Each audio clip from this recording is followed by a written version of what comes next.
Hi. I can get behind that one. I like that one. Look at the smile on my face. I like that one a lot. That feels, I feel like I can meet that at the level now. Yes. Okay. Like, whereas before that intro, I really felt like it was asking something of me that I couldn't give, even with a drink in my hand. I couldn't give to that intro. So hi, everybody. Hello. Welcome to Monday Night Live. You may notice that we are not sitting in an RV or a campground. What are you talking about? I've painted. The windows got bigger, way bigger. I've done a little shearing. We took 2 weeks to semi-quarantine and then arrived at Abby's parents' house where we'll be staying through the holidays to, to ride this out. Yeah. So we talked a little bit about this on, I think, this episode, our latest episode of the RV Miles podcast, episode 171. But we talked about that we were just coming into a period of travel where we knew things could get kind of dicey really quick. And it wasn't sort of the same situation as when we found ourselves at Verde Ranch back in March. So we thought the best thing we could do for the kids, for us, and for Ranger Gandalf Trailey II is to get off the road for the rest of the years. So we are off the road for the rest of 2020. We have put some pink stuff into Trailey. I want to talk about it. And why? Because it was so hard? Yeah, it was a lot of work. Oh, I know. You broke took about 10 minutes. A sweat. And we have the trailer over in storage right now, which is actually the first time we've done that, I think, with the trailer. So, or maybe, it's the second. Is it the second? Yeah. So right off the bat, here's a good question because it leads me into what I was about to say. Robert wants to know, where do we suggest to watch the stream for the best connection, Facebook or YouTube? I have no idea. You guys tell us which is better, the Facebook connection or the YouTube connection. Should be about the same. I can't imagine it's much of a difference. I mean, we're paying for them both to be the same. Yeah. So let's hope that they're both the same. So we are live almost every Monday, most Mondays, from on YouTube, and Facebook, and we are today. So if you're checking out us on one, you can also check us out on the other if you prefer the other. But we're here to talk about. We pick a random topic every week to talk about whatever. But really, we're here to answer your questions and to just chit chat and hang out with everybody. I'm Jason. This is Abby. Hi, and I am zoned in on all of these really disappointing comments coming in from YouTube right now, which is that we are quite pixelated over on YouTube. And look, y'all, we are in house Wi-Fi. We're good tonight. Wi-Fi. We are in Wi-Fi. So I don't understand what is going on. So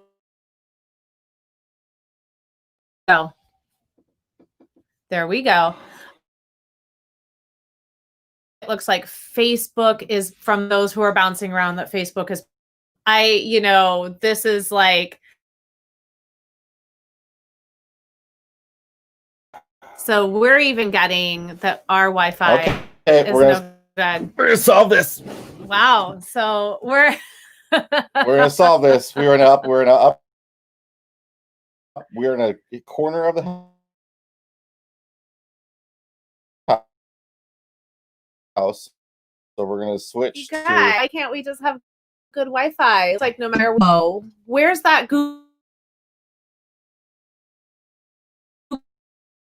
Fiber that's supposed to be here to get a nice connection right now? If I had Starlink. So we're gonna see if we can fix it on our end. You guys, I'm gonna tether to my phone here. That's what I'm gonna do. So we're gonna use some of that fine Verizon hotspot that we've got, and we're gonna tether that up, and hopefully it will fix up. Some people are saying it's better now. Facebook just leveled up its connection. So there you go. We're hearing this is exactly what we forgot to do, Brian. This is what we always tell everybody to do, is to get off the internet, because we're about to be on it. They're saying it's better than that. They're freezing. Okay, so we're gonna drop out for probably just a second here. I'm gonna tether to my phone.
All right. All right, friends. Tell us if we're back and if it's better. I hope this is better. And for the 40 and thank you for waiting. And for the 30 of you that stuck around and the 45 of you that were like, peace out, I totally get it. I totally get it. But for the 30 of you that stayed, mwah, thank you for staying. Holy moly. So like we said, we're stationary, and as you can see, it's going great. It's great. It's really working out so good for us right now. We're real professional individuals, especially on a Monday night. I should have checked the upload. Here's the thing. I always forget to check the upload speed. The download speeds could be fantastic, and you never know if the upload speed is terrible. I know. It's like that one night we had to go sit by the water when we were in Tulsa because that was the only way we were going to get a good connection. I should have made more before this started. We're having Moscow mules tonight. Rich says that there are issues on YouTube in general right now, and it's not necessarily just us. Look, we're just gonna roll with this. So we're in it to win it at this point. We wanted to chat a little bit about, I don't know, we picked a topic, holiday foods, our favorite holiday foods, what might be good to cook in a campground, that sort of stuff. So so while we're beginning that conversation, yeah, you did. We also let us know what your favorites are. I cut you off now. How about that? We also thought it would be a lot of fun to talk about the worst and the best Thanksgiving foods for those of you that are cooking either small feasts or big feasts for yourself this Thursday. What are your favorite things? What are your worst things? I have one that's a favorite thing that Jason thinks is one of the worst things, which has always just been a real point of contention in our marriage, because I personally think, and I'm just going to throw it out there, that sweet potato casserole or yams casserole, depending on where you are from, is like no Thanksgiving meal is complete without yams with cranberries in them and that nice little brown sugar crumble topping. Don't give me the pecans. I don't care about those. But that is like the jam. See, to me, sweet potatoes are like a vegetable trying to masquerade as something sweet. That's just, and like it's like putting stupid. sugar on green beans, which I know some people do, but it tastes strange to me, and I'd rather just have a potato. Thank you very much. No, I don't. I'm not here for that. So there's one thing we can both agree on, and we should say off the bat, we've never cooked Thanksgiving in our RV. So if you've cooked Thanksgiving in the RV, I would absolutely love to hear your story and hear what that was like, because we can't even cook a frozen pizza in our RV. Like that's yes, we cook lots of them. I mean, we do not. We're not great at them. We do not cook. We have not cooked a frozen pizza in that RV for all of 2020. Really? Yes. I guess I'm just out of it. Yeah. Look, there's been a whole lot of hot and readies in our house. We did do a full Easter dinner in the bus once. Yeah. We're in the bus. But that was different. Like we had a lot of, and we should just be honest, we had a lot of pre-made sides. Like the only thing we did was the pork tenderloin, which you did on the grill. And then I slaved over the pre-made sides that we had purchased. So that was like the extent of sort of like a holiday meal we've ever done on the road.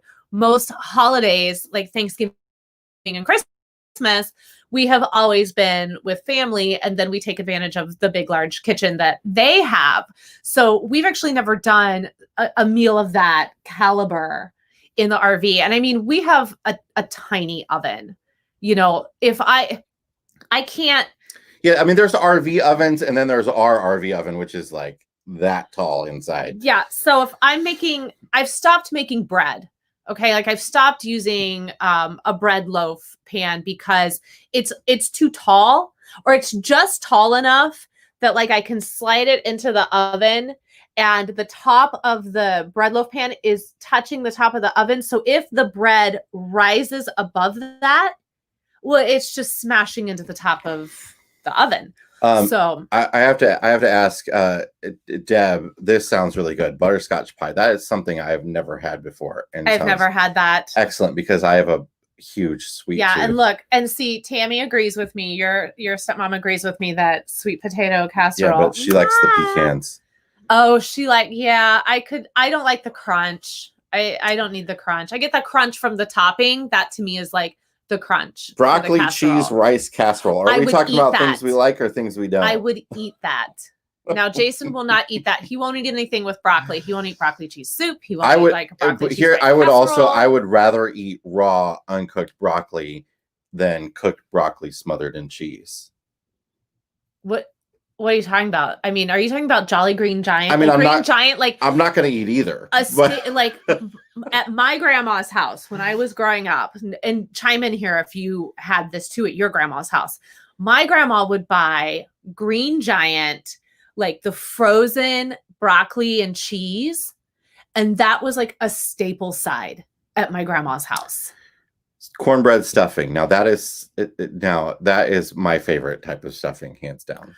It's like when you make it with the cornbread. Yeah. So, I mean, clearly you can see we're just talking about our Thanksgiving menus here. So chime in with what you're doing. Really, you're all here to help us figure that out. Yeah, like you're here to just kind of help us plan our menu. So thanks a lot for that. Although it's already planned for us and we really don't have anything to do with it. Anything. I just have to feed thanks, the Tammy. kids. So one thing, though, that I love that I got him on board with this year, if you're looking for a really good stuffing alternative, is if you have a Trader Joe's by your house, they have a gluten-free stuffing. Stay with me. Don't run away. It's a gluten-free stuffing. You make it very similar to how you would make a traditional boxed stuffing. But the key to making this good is that you have to put it into the oven for a little bit and get a nice little crisp on top. It's a little mushy. If you don't, it's a little mushy. But if you're trying to go gluten-free, which is what I'm doing, this has been one of the most solid alternatives without feeling like a fake. Like it's just good. You know, it's like I don't eat gluten-free bread because like it's gross unless I toast it. Then I'll toast it and it's fine. But like bread, like trying to substitute bread without using gluten, it just reminds me of how much I miss bread. So I don't do it. But this was like such a good alternative because we are stovetop stuffing people. I want to say Robert has a point here. Stovetop stuffing. I mean, it's the thing. Yes, you can make better. You can spend hours making better stuffing, but it's only going to be like 5% better, right? Yeah. Stovetop is just so easy and like it's quick enough that you could have it any day of the week. You don't have to have it on Thanksgiving. Wait, I got to go back to this for just a second. Turkey dinner for 20 using an electric roaster oven and a Camp Chef 2-burner stove. Brian. Nice. Congratulations. I got to slow clap that because look, I can't even do that for 2 people. Like trying to do a large meal for my family of 5 is really, really stressful because we tend to have people who have very different palates in our family. And we're very fine with that. Like we aren't really of the mindset that like I make one meal and you eat it. Like that's just not something I personally prescribe to. So often when we make meals, we have variations on a theme. So for instance, I'll give you what spaghetti is like at our house. So spaghetti at our house is generally no longer made with, so I can't believe I'm telling this story. It's so embarrassing. So spaghetti at our house is no longer made with like spaghetti noodles. Okay. Now we use either a ziti or a rigatoni or an elbow. So it's not spaghetti, but it's not spaghetti, but we call it spaghetti. So that's the pasta. Then we have some people in our house who like spaghetti with meat in it. So like hamburger. Okay. We have some people in our house who don't like meat and they just want plain spaghetti with sprinkled cheese. So often what I do is I make the pasta and I use the Instant Pot for it. Then I cook up the ground beef and I only pour 3/4 of the spaghetti jar into that beef so that the other quarter goes to the person who doesn't want meat. Then I do not mix the pasta with the sauce because we have one person in our house who only wants to eat pasta plain, no butter, no nothing. They just want plain pasta with a little bit of sprinkled cheese. So that is what it is like at Chateau Epperson to make spaghetti. So the idea of cooking a dinner for 20 people makes my head go. So Sarah says she's not a big fan of turkey, but love the sides, especially oyster stuffing. You ever go to Boston Market? I love a Boston Market. But if you have, are they even still in business? I don't know. But if you don't have a Boston Market near you, it's kind of like fast food Thanksgiving. Yeah. And I love to get their just sides meal. Like you just pick 3 sides. So I get like stuffing and the mac and cheese, and I don't get a meat. Just 3 sides. You just give me and one of those sides, hash brown casserole. That Cracker Barrel hash brown casserole is so good. Yeah, but I sometimes am like, am I feeling like fried okra today at Cracker Barrel, or am I feeling like hash brown casserole? Because I can't do both. Like I gotta throw in like something healthy in my sides. So I do love, yes, we refer to it even as when we're talking to adults as sprinkle cheese. Like literally everything in our house, sprinkled cheese gets put on it. We have a kid at this point who really likes Italian 4-cheese mac and cheese. Okay. It's like, or he's burnt out on it now, but he does like it. But he likes sprinkled cheese and mozzarella cheese, because it's not enough to have a 4-cheese Italian cheese mac and cheese. He likes to have then the mozzarella and then the sprinkled cheese. And so I didn't know it was possible. We're giving too much information about us away here. Yeah, like people are literally going, your dietary habits and the way you feed your children. Oh my gosh. Why are you talking about so far we've covered KFC, Boston Market, and Cracker Barrel. By the way, we did acquire the KFC fire log. We did. We have it in our possession. If you've been listening to the podcast, I think we talked about this on the live stream last week or so. That Walmart sells a Duraflame log that is scented with 11 herbs and spices of KFC. Mm-hmm. So we did acquire it. We were going to do a video on it, I think. Yeah. Because why not? But one major disappointment right on the side of the package, it says you'll only smell the 11 herbs and spices when you open it up. And once you start the fire, that will go away. Yeah. So what's the point? Let's get a bucket of chicken and have a fire. I was so disappointed to see that. I was like, what is the point?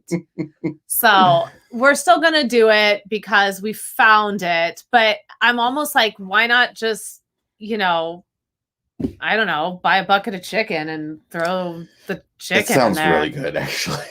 Let's get some KFC. Maybe, you know what? Maybe what we'll do is we will do it on Monday Night Live.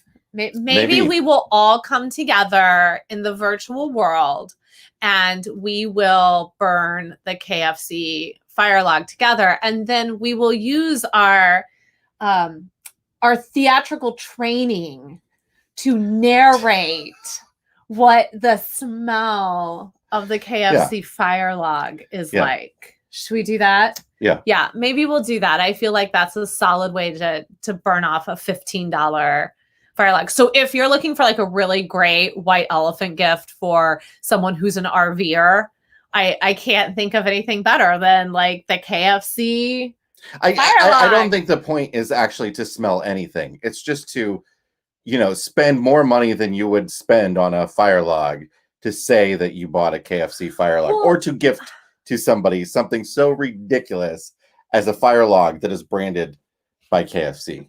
Yes. Well, here's the thing about it too. We are debating on this. And then look, while we're having this conversation, if you have any questions, feel free at any time to start throwing them out. And they don't have to be related to holiday cooking. If you have questions about RV life, nomad life, if you have questions about like, what do you two crazies do all day with yourself? Who are you people and why are you on my screen tonight?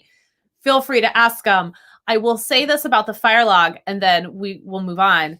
I don't think it smells like 11 herbs and spices. I don't. You and your mother smell it. It is in a box and then plastic wrapped over that. I put the thing up to my nose and sniff like with my nose touching the box. I cannot smell anything but cardboard. I couldn't. Maybe that's what I'm smelling. I couldn't figure out, like, because we have it sort of in my parents' garage near where you come in from the garage. And no, we weren't joking, Jonathan. Yeah. Somebody shared it with us in the RV Miles Facebook group, which if you aren't a member, please go check it out. Yeah, and by the way, if you would be so kind as to like this video, that would be very nice of you, and it helps, YouTube and Facebook share it with more people. We'd really appreciate it. But somebody shared a photo of it with us in the RV Miles Facebook group.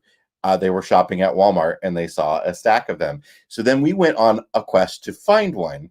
And we could only find them online for like $45 per log. But then we just happened to be at the Walmart. Did we get it at the one in Arkansas? Here. No, it was here. The Walmart we here. Got it here. Just happened to have them for about $15 a piece. So we snagged one. Leave it to my home state of Missouri to have the KFC fire log. This is also the town that we're in has a KFC, and their KFC is a KFC with a buffet. Which, look, buffets are probably over for a while. Listen, I was kind of not with a buffet unless it was Tusker House and Animal Kingdom at Walt Disney World before 2020. I'm pretty sure I'm not going to be about the buffet after 2020. We got a question. Yes, Deb would like to know if we're planning travel for 2021 yet, or if we're going to see how things go. We're a little behind, and I feel like we've telling each other we're behind. Shot ourselves in the foot now on what we wanted to do. We waited too long. I'm sure it's all booked. We're planning on going to several Texas state parks at the beginning of the year, and then the idea we have booked zero. We've booked nothing. But our thought is to go down to Texas and then over the first half of the year, head over to the West Coast, go all the way up the West Coast into the Pacific Northwest and spend a good amount of time there in late spring because we've never done the Pacific Northwest, and coming back to the Midwest here by the summer. That's very ambitious. Who knows? That's really, really ambitious. And what I mentioned about Texas and why I think we've kind of shot ourselves in the foot a little bit is because they open up their parks on a 3-month rolling window. So the dates we're looking for opened up back in October. So over a month ago. So we could have some trouble now with some of the more touristy areas, which we're kind of trying to avoid anyway, but, I would really like to camp on the beach. We obviously want to stay in southern Texas, and that's the route we want to take. I just don't know now. It's like we say almost daily, we say to each other, tonight's the night, we got to sit down, we got to do this. And I think for anyone who, just between work and parent life and then just trying to have some kind of a life that maybe we can catch a episode of Top Gear or something, like just some random thing to sit down and tune out to, we never get things like this done. And then it's like an moment because now it's, it's like December 30th and we're looking to leave in like 3 days. And it's like, where are we going? What are we doing again? So we will see. We will see. What do we have here? Robert says, I'm working to start taking my 3 little ones, 6, 5, and 3, out travel camping. It will just be me and them. Any thoughts, tips on easing the little ones into the adventures? That's about when we started. Our kids are a little bit more spread apart. Bless you. We did camp with babies a couple times, like in tents. We did. So I don't know if you are tent camping or if you're going to have an RV with you.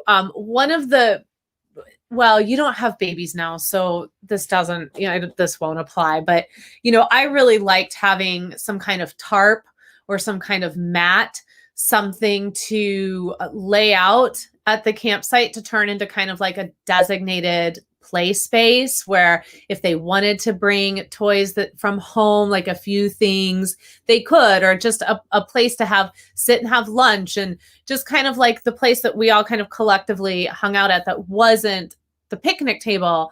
When we first moved into the bus and we first started just full-time. It says travel trailer. Okay. So looking Travel for one with 3 bunks. Okay. Perfect. One of the things that can be really fun then if you're looking to do bunks is to give them their own voice in how their bunk is going to look. Like invite them to decorate it, for lack of a better word, maybe a special picture that they've drawn, or if you're getting specific bedding for the bunks, like let them be a part of that. Like let them have ownership so that it feels like their own special room. If you're worried that they're not going to be into this, kids are so adaptable. I think kids, often we forget just how flexible kids can be when we take the stress out of something. Going away for a weekend in your RV is just going away for a weekend in the RV. It's just, we're just going to go do this really fun thing. And sometimes I think if you take the weight out of something with kids, then they don't feel like we might feel as grownups, like, oh, are they going to have a hard time adapting to this? Now, that said, for us, it was a bit of moving to a full-time, living in an RV full-time. That there was a period of transition that was tough. And there were a lot of factors, external factors that went into that. But I do think that if you can find ways to give them a little bit of a say in how this goes, then that encourages them to take an interest in it. Your biggest challenges will be things like baths, teaching them how to use the toilet, and having them stay in their bunks. Yeah. Yeah. I mean, I would say too, with the bunks, if we're going to talk like specifics, definitely if you don't have a built-in rail for the top and the middle bunk, consider doing that. Like we installed one from IKEA. He's got a follow-up here. Okay. I would also say, yeah, the bathroom can be a little bit of a challenge, although I think our kids had more of a transition with the compost toilet than they did just going back to an RV toilet, because there's no difference to it other than they just had to press down with their foot instead of press down with their hand. He says really what he wants to know is how to not lose his mind managing 3 little ones at the campsite. Oh, well, I can't help you there, Robert. You're going to lose your mind. You got 3 little ones at the campsite. Let them get dirty. The 3-year-old will be a little bit difficult to keep it, but that's the thing. Let them get dirty. You just got to let them. Just let them get dirty. Let them stick their hands in the dirt. Let them eat with their hands and put them in swimsuits and utilize that outdoor shower. Spray them off before bringing them inside. You know what? If you're just going away for the weekend, you don't need to shower them. Like you don't, unless they're just absolutely filthy. Put them to bed dirty. They've been outside playing. But also for your older ones, as your kids get older, I think that sometimes it's really good to just let kids be bored and let them figure it out. And, you've got a 6-year-old and that'll come probably in about 3 years. But sometimes, our kids just get bored and we say, you're bored and you just got to figure it out.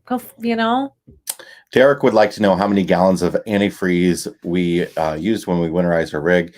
3 gallons. I don't do the blowing out with compressed air thing. I just use the traditional RV antifreeze method, and our RV came with like a pickup tube so that I can just put that in the jug and it sucks it up right from the pump.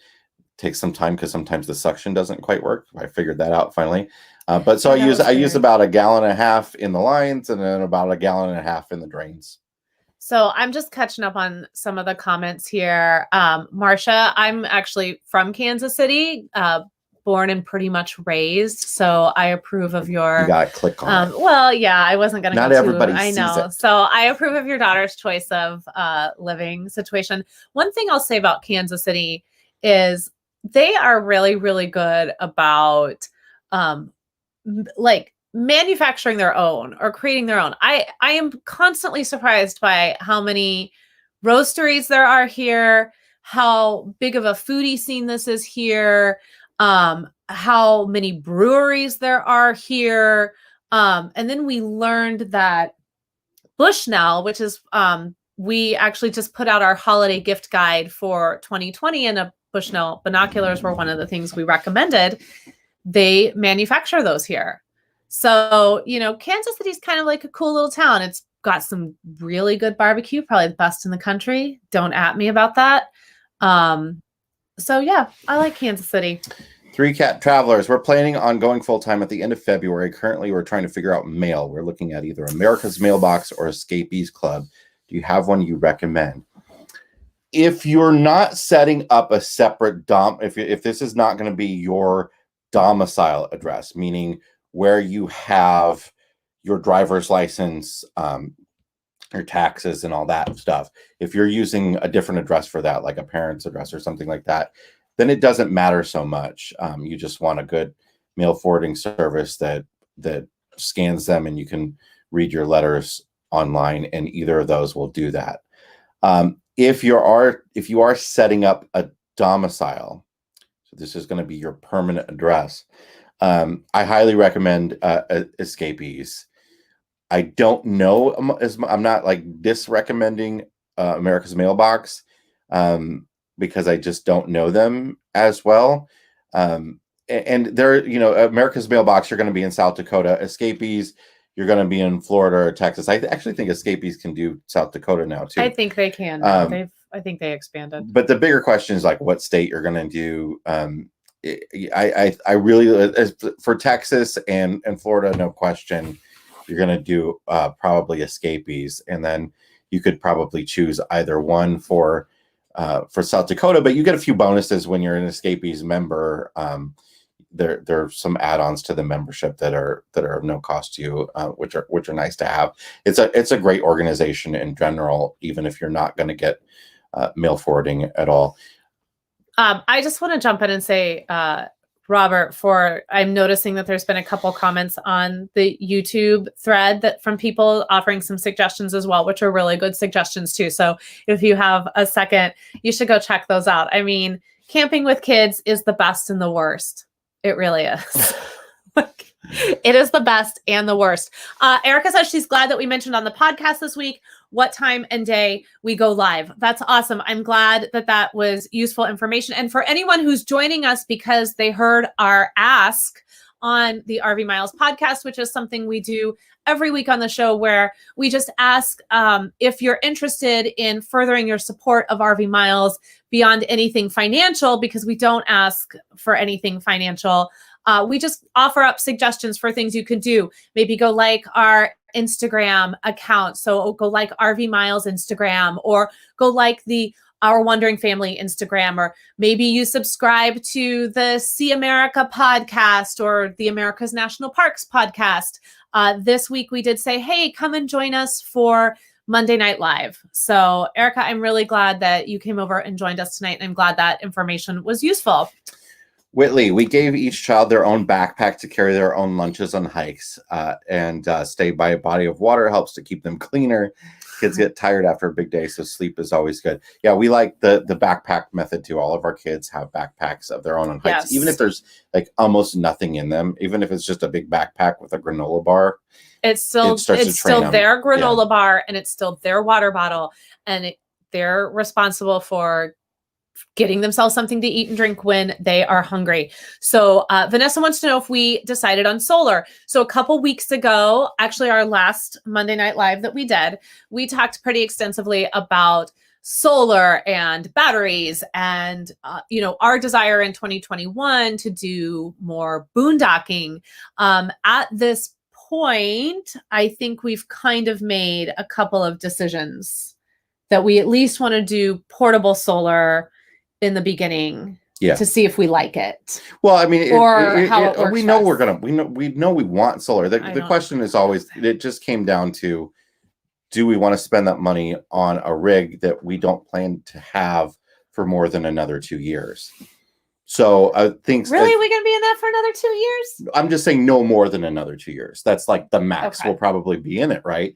Okay. So we'll probably end up getting a portable system of some sort. That's what we're looking at. Robert, you didn't have to do that. Like, that's so kind. You never do. You guys do not need to be doing stuff like that. That's so nice.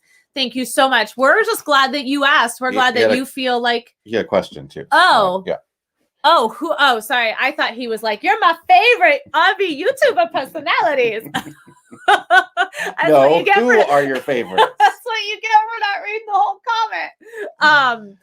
Oh gosh, that's tough. Our friends RV Texas, y'all. I really enjoy them. Yes, for sure. They are just as nice in person as they are in their videos. Mm-hmm. And I have to be honest, I don't watch a ton of RV YouTube videos. I watch a ton of YouTube videos that aren't RV based, but the originals, the Keep Your Daydreams and the Gone with the Winds are the ones that they're not in an RV anymore, but they got us into this.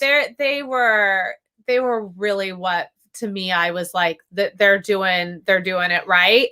And even though they're not doing RV life anymore, they're doing boat life, which is a whole other level of cool. I would say, you can go back and watch their catalog of stuff. And I found them to be just really genuine, and I really like them a lot. We tend to, I will say, because again, I'll go back to the fact that we don't have a whole lot of time where we kind of sit down to watch things for just to watch. So often when we're doing things that are RV related, we're actually watching a lot of RV industry stuff. Jason sat and watched that, I think it was 90 minutes, that Winnebago presentation when they just rolled out a whole bunch of stuff for 2021. Or we will watch a lot of stuff about a particular subject. So that bounces us through a lot of different YouTubers. But honestly, I think, just enjoy everybody. Everybody's doing something. I'll tell you a couple more I really like. Matt's RV reviews. It's just full of joy. Yeah. And Josh the RV nerd at Halo RV, the Halo RV channel, is very, very good. Technomadia and RV Geeks, we've been getting really good information from them for years as well. We tend to just seek out information that we're looking for ourselves, or information that we're looking for when we're researching something. And so that's what we end up watching a lot of YouTube. And I'll also be honest and say, up until we got a little bit more involved in YouTube, I actually didn't watch a lot of YouTube. I tend to, for some reason, to watch a lot of Facebook Watch. And then when I watch over there are like all those sped up recipes from Tasty. I watched a ton of YouTube before we went full time, like a ton before we went full time, and really have not hardly gone to YouTube at all until like 6 months ago. And now I'm really back into watching a ton of YouTube again. Yeah. So this is another great one, Changing Lanes. Absolutely. That would be another one to watch as well. And then I wanted to grab that John here. John, that's fantastic to hear you are inching closer to becoming full-time. Anyone who's watching tonight, if you're getting close to going full-time, shout it out and let us know, because that is you're in such a period right now of like great transition. I can distinctly remember our last like 2 or 3 months before we moved into the bus were probably some of our most intense of this whole journey. I mean, mentally exhausting, especially like for us, because we were selling everything for the most part. We were only keeping, I think it was like a 5x5 storage unit, which we have since completely gotten rid of. So those few months getting ready for that transition was really, really just physically and mentally exhausting. So good luck to you. Definitely like take it easy on yourself, enjoy a cocktail. But it's a really, really exciting time. There was another, RV geeks. Helped me learn how to string. Yeah, they helped me learn how to drive our bus. Like literally, I watched their videos on how to drive a Class A before I drove our bus for the first time. So I learned how to drive a giant bus on YouTube. Because we bought the bus sight unseen, drove 5 hours to get it in Ohio, and then Jason, we just threw him in it. And we were like, oh, well, I'm driving back. Driving a bus now. I'm driving back with the kids in the minivan. So my first day, so if those of you that don't know, if you're new around here, we started full-time in a school bus that we converted into an RV. And that was our home for 3 years. And now the last year and a half plus. We're at a year and a half with Ranger Gandalf trailer. We've been in a trailer. We've transitioned to a You just said we've been in a trailer. A trailer. We've been in a trailer. Also, our kids stick E on everything, so we don't just get to call it a trailer. No, it's a trailer. Anyway, my first day driving a 38-foot school bus. We lived in Chicago. We drove to Ohio to pick it up. So my first day driving it was driving into Chicago. And we didn't actually take it to Chicago. Well, it's outside Chicago suburbs. We took it to Munster. No. Where do we have a thing? Hammond, Indiana. Which is like just on the border of Chicago. Mm-hmm. And so I built it out there. And then my second day driving the bus was after building it out, driving it into the city to our apartment through the streets of downtown Chicago. Yeah, that was, and then we got a ticket. Because apparently they don't want you parking a school bus on the street. Yeah, I can't imagine. I was like, hey, dude, we're trying to move into this. Like, what do you want from me? I would not have been able to do that without watching RV Geeks. That's my point there. The long way around that is that it was because of RV Geeks that we actually we only backed into a pole once, I think. Well, our first night camping at a campground is the first and only time I hit something. No, that's not true. You hit something at another campground right after we had painted it. Okay. Second after I did it twice. Yeah. All right. Yeah. Which is still, look, that's totally fine. I'm just saying that and I think makes sense. We had just painted it. We had given Bussy this beautiful new paint job, and we had like this really cool, like kind of national park theme going on it. And then we get to this Army Corps of Engineer campground, and ping, like back the thing right into one of the, I think it was like the site pole or something, and no longer such a sweet looking paint job. I hate when they put something at the back of the campsite, instead of on just things on the sides, when they put like something to stop you from going further at the back of the campsite. I think that was the issue. Look, he has enough on me. He has enough on me that I gotta take. Someday y'all should ask Jason about fire hydrants. Okay, just ask Jason. Is this a make fun of Jason? No, I'm just saying. I tripped over a fire hydrant once. Okay, you have a lot. Her family loves this story. They love to talk about it. It's so hilarious. I tripped over a fire hydrant. Okay, you have a lot on me. And a lot of people on YouTube like to comment that it must be really difficult for you to live with me. So, like, I don't even care. Like, we're at the point now where it's like some of the comments that sometimes it's hard to live with people. We can, but I feel like you have a lot on me, and then I get one little thing. And the one little thing I get is that one time when we lived in Chicago, you went to cross the street and you tripped over a fire hydrant and fell into the middle of the street in downtown Chicago. Yeah. And the best part of all of it is you stood up and you went, and then kept going. Nobody saw me. No, you stood up. Why I told you is a mystery that we'll never solve. Because you called me and I could hear. I wasn't even there when it happened, you guys. He actually told me. You called me and I could hear it in your voice. You had done something. You were hurt. You'd hurt yourself. And you had done something. And I was like, what's going on? Like, what are you up to? And then you were like, I just tripped over a fire hydrant downtown. It was a short I hope none of my students just saw me wipe out in the middle of State Street. All right, can we get we're Yes, bringing we this can move we're on. bringing this full circle bring here it back. because Industrial Exit Strategist 2020 is mentioning green bean casserole, which is my absolute least favorite holiday food. And here's why. Not just because it's like green beans and mushrooms, which are two of my least favorite things. That's not true. I'll eat green beans. I'm not a fan of mushrooms, and especially not cream of mushroom. But have you ever tried organic? Here's the thing. You know how like a lot of family Thanksgiving get-togethers, every family brings a certain dish, right? My mom was always the one that would bring the green bean casserole, and that always disappointed me.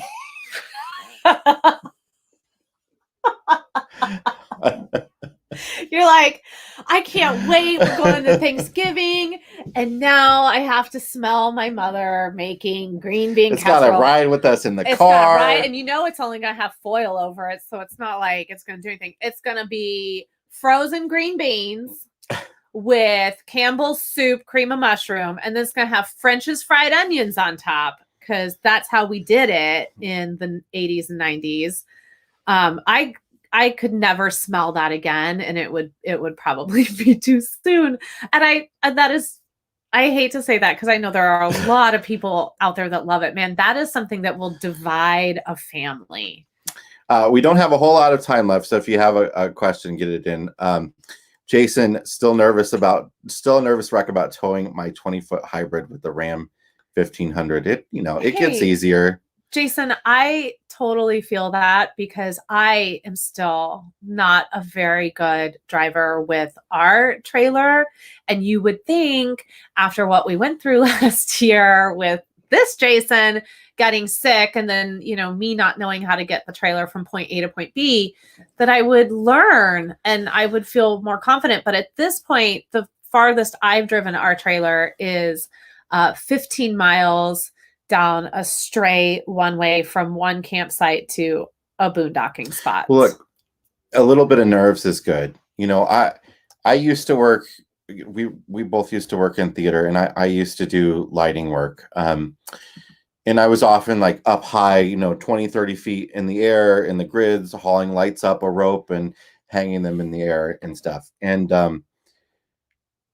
it was the point when I wasn't nervous anymore about being up there was when I knew I shouldn't be doing it anymore. Was the day you almost fell off? Well, no, I mean, no, because when you're true. nervous, you're paying attention more, and when you're not nervous, you're doing things. I did. It wasn't that I almost fell, but I often did things that I was like, no, I should not have done that. I never would have done that before. Yeah. Why did I do that? No, it's the same. I mean, that was the same being an actor. I mean, if you didn't have some sort of fear of God put into you right before you went on stage because, who knows if I was going to go up on a line or, if you didn't get butterflies in your stomach before you walked out there, if it didn't, make your palms sweat a little bit to think about like what you were about to go do, then, you had kind of lost that spark. And I mean, even before we started this tonight, I was like, ooh, I feel like I'm about to go on stage. Like I have butterflies for some reason. Like I feel like I'm, listening to the overture and the show's about to start. And, there's this aspect to it. And Jason's a former audio engineer. And he's in Pigeon Forge. Look at that. I could never get into audio. It's weird because I do a lot of audio now that we do podcasts. But I was always so frightened, is that word again, of audio because there's so many things like light. If the light turns on, you're good. With audio, anything could, like any little cable, any little thing could be wrong.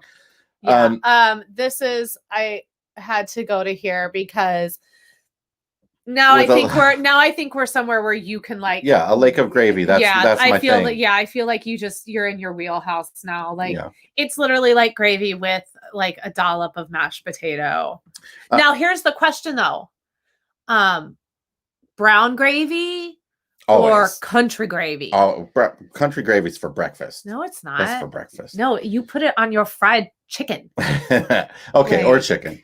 Lots of mentions of other good YouTube channels if you're interested in checking some of those out. And by the way, if you're here and you have a YouTube channel, or you do like social media for RVing or travel or whatever, feel free to drop in the comments who you are, so people can go and like and subscribe to you. We are an equal opportunity. There's enough love for all of us to enjoy, and we love to like check out your content when we can, especially across Instagram. I think if you asked me more about Instagram, I could probably talk a little bit more about that. I tend to spend, that tends to be my wheelhouse a little bit more. Whereas I think you watch a lot of videos that are trying to enhance what we do personally, and then also just enhance the lifestyle. I tend to do that over in the Instagram world. I needed to grab this because I just thought it was really, really nice of Yvette to say this. Thank you. I appreciate that. It's nothing special. I mean, it is all at this point pretty much 100%. And the only reason why I really decided to do it was because it was just too much work to color it. And I was like, whatever, that's who I am. And, so I appreciate that. And for anyone, doesn't even matter. Don't even have to be ladies, anyone who's got the 2020 hair thing going on, be it a haircut, a color, like it's all good. We all know, like, I think Jason did a video recently where someone was like, I'm going to need you to get a haircut. And he was like, I don't know what to tell you. Like, people really like to comment about my hair on YouTube. Well, I gotta admit, you had this like 1950s like swirl thing going. I was really impressed you even got your hair to do that. But you were really harking back to like it just 1950s. Does it on his own. That's the problem. I agree. The new Echo is awesome. Do you think the price will come down next year? If you haven't checked it out, the Echo is the new really cool motorhome that Winnebago has announced. It's really not pretty. It is something that they really talk to RV owners and put together based on needs. It's not something that they built like in order to sell on the lot. It was like, we're going to pack everything in this thing that we think you might want. And I think it's really cool. They're starting, it's sort of a class C, but it looks like a B. So it's kind of a B plus, but it's different than anything else out there. But the price, the MSRP is $165,000. Now, normally you can get around 30% off MSRP, 25 to 30% off MSRP. So that means you should be able to get it for around 120, 125, something like that. I don't think prices on anything are coming down, though. I just heard there was a Forbes article out the other day. Now the reporting in it seemed a little suspect, but Forbes was mentioning that Winnebago has a 2-year waiting list. But the way they mentioned it seemed like it was just like an offhand thing. So I'm going to follow up on that and find out from Winnebago. But I do know, most of the RV manufacturers are working from a waiting list, and it is months to get your new RV right now. So prices aren't coming down anytime soon. No. It has been almost an hour. And so at this point, I probably need to go see what's going on with my children and put them to bed sometime soon. But let's grab this very last question, and then we will wrap it up and look forward to next Monday night. So Whitley would like to know if we carry our own fire pit, like those smokeless ones, as I am finding lots of fire bans. We don't have a fire pit. We've gone back and forth on whether or not we want to get a propane one or if we want to get something like a BioLite. We were very much anti-propane ones until we spent a lot of time around a propane one, and then we're like, these are great. Actually, well, it was really until we spent a lot of time in the West. Yeah. And when you're out West, there's not really a whole lot of campfires being made for very, very, very good reason. And so unless they're a propane fire pit, then that is allowed. Yeah, it's a lot of places you have to be able to shut it off. Yes. And that's why, if that's why they'll allow fire if you can, be by it and shut it off. So we are still back and forth on whether or not that is something that we want to give space to that's always like the biggest question anytime we are looking to purchase something, is that if we make space for it, something has to go or something else can't come in later. So I think it's kind of maybe telling that here we are 4 years into this and we still haven't purchased any kind of a fire pit. There are a couple wood options that are nice. Like the BioLite, like Abby mentioned, is really cool because it has like a fan built in it that helps it burn all the smoke away. That's why we don't actually have one. We can't burn a KFC fire log in it. What's the point? It burns so efficiently that there's very little smoke and there's very little ash left over. But there's also the Solo Stove line, which there are small ones and really, really big ones. Those take up a ton of space, but I guess you could put stuff in them in storage. A lot of it is, and I actually kind of have leaned more towards Solo Stove than BioLite.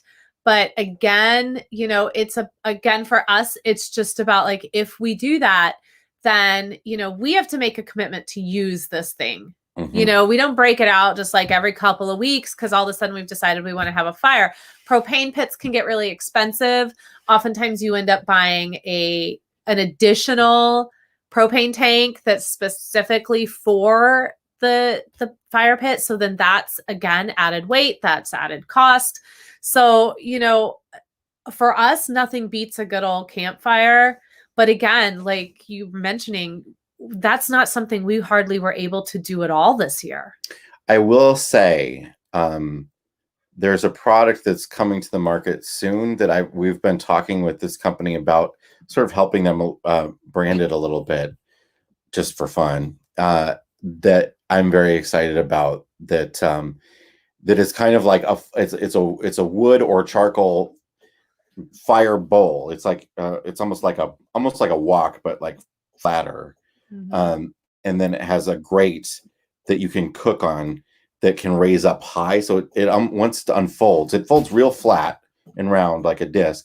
But then at the campground, it unfolds and looks like those giant fire pit things that they sell at Cabela's that have like pot hangers that rotate in and out and stuff like that. I'm very excited about that, and that's what I think I'm going to hold out for. Is that what we're holding out for? All right, so there it is. We're holding out for that to be named item. I think that's a good place to end it for the night. We have a game of Catan that is calling to us. So we're going to get to that. We're going to get our kids to bed. We want to wish all of you, though, the most happiest of Thanksgivings. Even, I know things look so very different this year for all of us, but we're just really thankful that you are spending your Monday night with us. And we give thanks for you for being here. And we hope, whether you're enjoying sweet potato casserole, green bean casserole, Jello fluff salad. I can't even remember what it used to be that you know what I'm talking about? Oh yeah. Tammy's gonna be making some of that. Oh, okay. With the pretzels and the... No, mine, I don't remember. My grandma's was different. I can't quite remember what my grandma used to make. But anyway, we just want to say happy Thanksgiving to you. And we hope that you have a really enjoyable holiday weekend. And we just look forward to seeing you next week. Yeah? All right. Bye, everybody. Take care, everyone. Have a good one. Bye. Ambrosia. That's what it is.